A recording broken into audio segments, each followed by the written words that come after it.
Allerede i folkeskolen kunne du mærke, at der var noget galt med verden.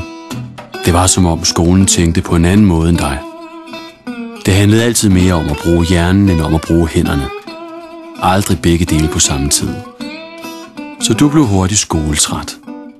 Du fik et job for at prøve at bruge hænderne, men blev skuffet, fordi der var alt for lidt at bruge hovedet til og alt for mange gentagelser. Du har aldrig overvejet at blive ingeniør, fordi ingeniører er sådan en slags genier, der allerede som børn kunne fryse lys og rejse i tiden, mens du jo bare var god til at bygge hjemmelavet ekstraudstyr. Men sådan starter alle ingeniører jo. Du skal i skole igen. Skolen, hvor det du lærer kan bruges i praksis.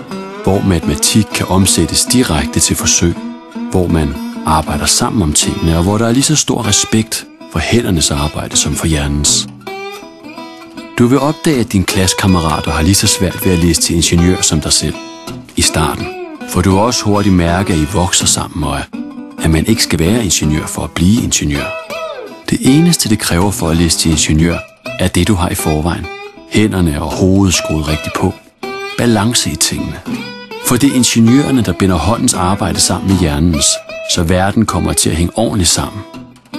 Det har du altid vidst. Det er bare først nu, du får chancen. Bliv ingeniør. Vi holder sammen.